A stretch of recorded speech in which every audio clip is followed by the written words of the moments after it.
Good evening friends. நம்ம RRB, NTPC, group D இதுக்கெல்லாம் தேவையான லெசன்ஸ் வந்து நம்ம டெய்லி பார்த்துட்டு வரலாம். இப்போ சயின்ஸில் வந்து கெமிஸ்ட்ரி லெசன்ஸில் ஃபஸ்ட்டு டே வந்து பார்க்கலாம். இப்போ கரைசல்கள் அப்படின்ட்டு இந்த லெசன் வந்து நம்ம இன்றைக்கி கம்ப்ளீட் பண்ணிடலாம். இப்போ அறிமுகமில் வந்து கரைசல்களில் நம்மளுக்கு ஃபஸ்ட்டு தேவைப்படுறது வந்து கலவை. கலவை அப்படின்னாவே 2 அல்லது அதுக்கு மேற்பட்ட பொருட்கள் கலந்தது தான் வந்து நம்ம கலவை அப்படின்னு சொல்கிறோம்.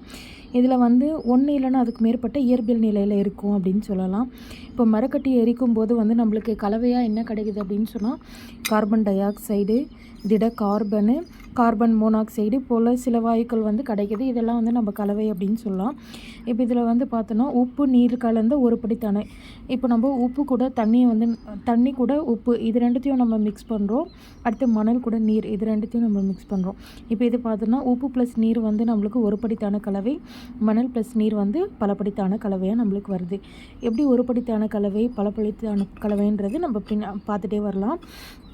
இப்போ அன்றாட வாழ்வில் கரைசல்கள் அப்படின்ட்டு கொடுத்துருக்காங்க. இதில் பார்த்தோன்னா கடலில் போய் நம்ம பார்த்தோன்னா நம்மளுக்கு உப்பு தெரியுமா? தெரியாது. அந்த மாதிரி நம்ம ஒரு பொருளை வந்து பார்க்கும்போது நம்மளுக்கு தனித்தனியாக பிரிக்க முடியாத பொருட்கள் இருந்துச்சுன்னா அது வந்து கலவைகள், ஒரு படித்தான கலவை சொல்லலாம்.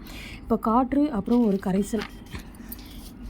இதில் காற்றுல பார்த்தோம் அப்படின்னு சொன்னால் nitrogen, oxygen, carbon di oxide அப்புறம் பல வாயுக்கள் கலந்த ஒரு படித்தான கலவை தான் என்னன்னு சொல்கிறோம். காற்றில் நம்மளுக்கு ஆக்சிஜன் மட்டும்தான் இருக்குது, கார்பன் டை ஆக்சைடு மட்டும்தான் இருக்குதுன்னு நம்மளால் சொல்ல முடியாது.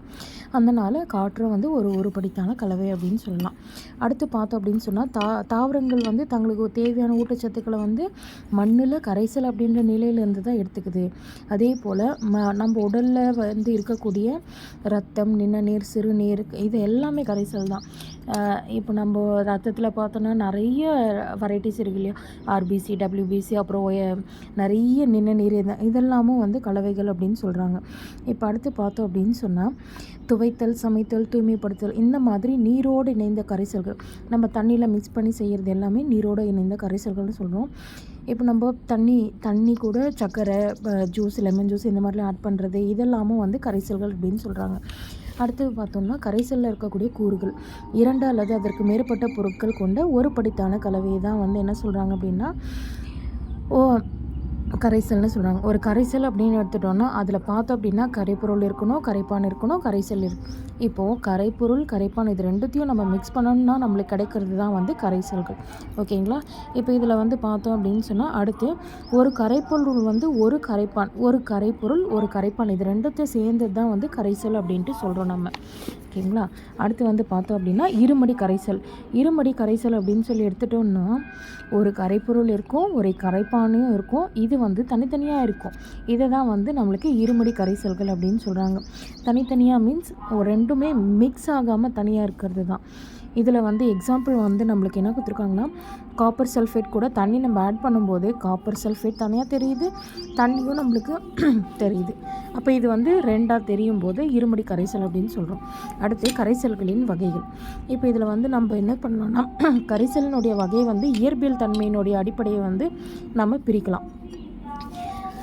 நம்மளுக்கு திட, திரவ, வாயு அப்படின்னு சொல்லிட்டு நம்ம இதை வந்து பிரிக்கலாம் அப்படின்னு சொல்கிறாங்க. அடுத்து இந்த அட்டவணையில் இருக்கிறது நம்மளுக்கு தெரியணும். கரைப்பொருள், கரைப்பான் உதாரணம்.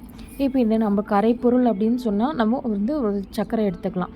கரைப்பான் என்னென்னா ஒரு தண்ணி எடுத்துக்கலாம். இதுதான் வந்து கரைப்பொருள், கரைப்பானுக்கான நம்ம ஒரு எக்ஸாம்பிளாக சொல்லலாம். இப்போ திண்மம் அப்படின்னு இருக்கும்போது ரெண்டுமே சாலிடு தான். நம்ம கோல்டு வந்து யூஸ் பண்ணும்போது வெறும் பியோர் கோல்டு வந்து நம்மளுக்கு வந்து ஜுவல்ஸாக மேக் பண்ண முடியாது. அதனால் என்ன பண்ணுறாங்கன்னா தங்கத்தில் காப்பர் அப்படின்றத மிக்ஸ் பண்ணி அதுக்கப்புறமா தான் நம்மளுக்கு வந்து கோல்டு ஆர்னமெண்ட்ஸ் வந்து செய்ய முடியும். அதுதான் திண்மம் சேர்க்கிறது அப்படின்றாங்க. அடுத்து திரவம் கூட திண்மம் மிக்ஸ் பண்ணுறது என்னென்னா பாதரசத்து கூட சோடியம் கலந்தது. பாதரசம் வந்து லிக்விடாக இருக்கும் இல்லைங்களா? சோடியம் வந்து திண்மமாக சாலிடாக இருக்கும். இதை வந்து ரசக்கலவை அப்படின்னு சொல்லுவாங்க. இந்த இடத்துல நம்மளுக்கு கொஷின் வந்து ரசக்கலவை அப்படின்றது வந்து என்னென்னா பாதரசம் கூட சோடியம் கலந்த கலவை தான் ரசக்கலவை. இப்போ திரவ கரைசல்னு எடுத்துட்டோம்னா திண்மம் ப்ளஸ் திரவம். இப்போ ஒரு சாலிடு ஒரு லிக்விட் சேர்ந்தோம் அப்படின்னா அதாவது சாலிடு லிக்விட் அப்படின்னும் போது நம்ம தண்ணி, சால்ட் எடுத்துக்கலாம். இது ரெண்டுமே வந்து ஒரு கரைசல் தான். திரவம் லிக்விட் அப்படின்னு எடுத்துக்கும் போது வாட்டர் ப்ளஸ் எத்தில் ஆல்கஹால் அப்படின்னு எடுத்துக்கலாம். அடுத்து வாயு கூட திரவம்னா நம்ம ஜூஸு இந்த மாதிரி கார்பனேட்டட் ட்ரிங்க்ஸ் எல்லாம் இருக்கும் இல்லைங்களா? அது சோடா வாட்டர், இதெல்லாம் வந்து கூல் ட்ரிங்க்ஸு, அதெல்லாமே வந்து வாயு ப்ளஸ் திரவம் தான். வாயு கரைசல் எடுத்துட்டோம்னா, திரவம் வாயு அப்படின்னா காற்றில் உள்ள நீராவி. மேகம் எல்லாம் சில்லுன்னு இருக்கும்போது அது வந்து மழை வரும் இல்லைங்களா, அதை வந்து இங்கே எக்ஸாம்பிளாக கொடுத்துருக்காங்க. அடுத்து வாயுன்னு எடுத்துட்டோம்னா ஆக்சிஜன் ஹீலியம் வாயு கலவை. ஆக்சிஜன் கூட ஹீலியம் மிக்ஸ் பண்ணியிருக்கிறது வந்து வாயு திடக்கலவைன்னு கொடுத்துருக்காங்க. அப்புறம் கரைப்பானின் தன்மையை அடிப்படையாக கொண்ட வகைப்பாடு அப்படின்னு எடுத்துட்டோம் அப்படின்னு சொன்னால் நம்மளுக்கு என்னென்ன வருதுன்னா, உலகளாவிய கரைப்பான் அப்படின்னா என்னென்னா நீர். சர்வ கரை